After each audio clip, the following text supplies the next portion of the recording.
ढेर सारी शुभकामनाएं। हिंदी हमारी राजभाषा है, लेकिन विडंबना ये देखिए कि भारत एक ऐसा देश है जहां हिंदी में अगर आप नंबर प्लेट लिखवा लें तो चालान हो जाता है। कस्टमर केयर चाहे जिस भी कंपनी का हो, आपको हिंदी के लिए हमेशा 2 दबाना पड़ेगा। उच्च न्यायालयों में आपको हिंदी में बहस करने नहीं दिया जाएगा या बहस करना बहुत ही मुश्किल होता है।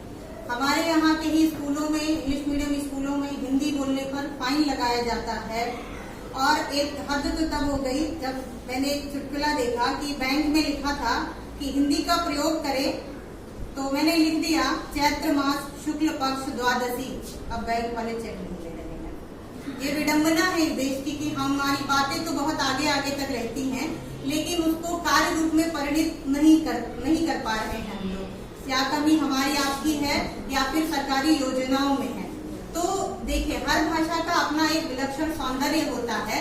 निश्चित रूप से हिंदी हमारी मातृभाषा है, हमें उसका सम्मान करना चाहिए, लेकिन इसका अर्थ ये नहीं है कि दूसरी भाषाओं का हम अपमान करें या तिरस्कार करें। भारत की संस्कृति है वसुधैव कुटुंबकम और अतिथि देवो भव। इसलिए हिंदी ने बहुत तरह के शब्दों को अपने अंदर आत्मसात कर लिया है। जैसे अखबार एक अरबी शब्द है। अचार, चाबी, बाल्टी, तौलिया, ये सब पुर्तगाली शब्द है। लोफर और कहते हैं ना नियरवे है, ये अंग्रेजी का शब्द है। डिट्टो कहते हैं डिट्टो ऐसा ही है, डिट्टो भी एक अंग्रेजी शब्द है।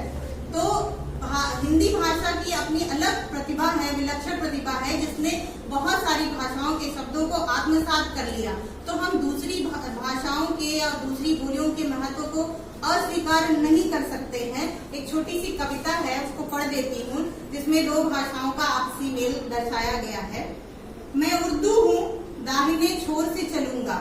मैं उर्दू हूँ, दाहिने छोर से चलूंगा और तुम हिंदी बाईं छोर से चलना। और यूं ही चलते चलते बीच किसी शब्द में मिल जाएंगे हम दोनों।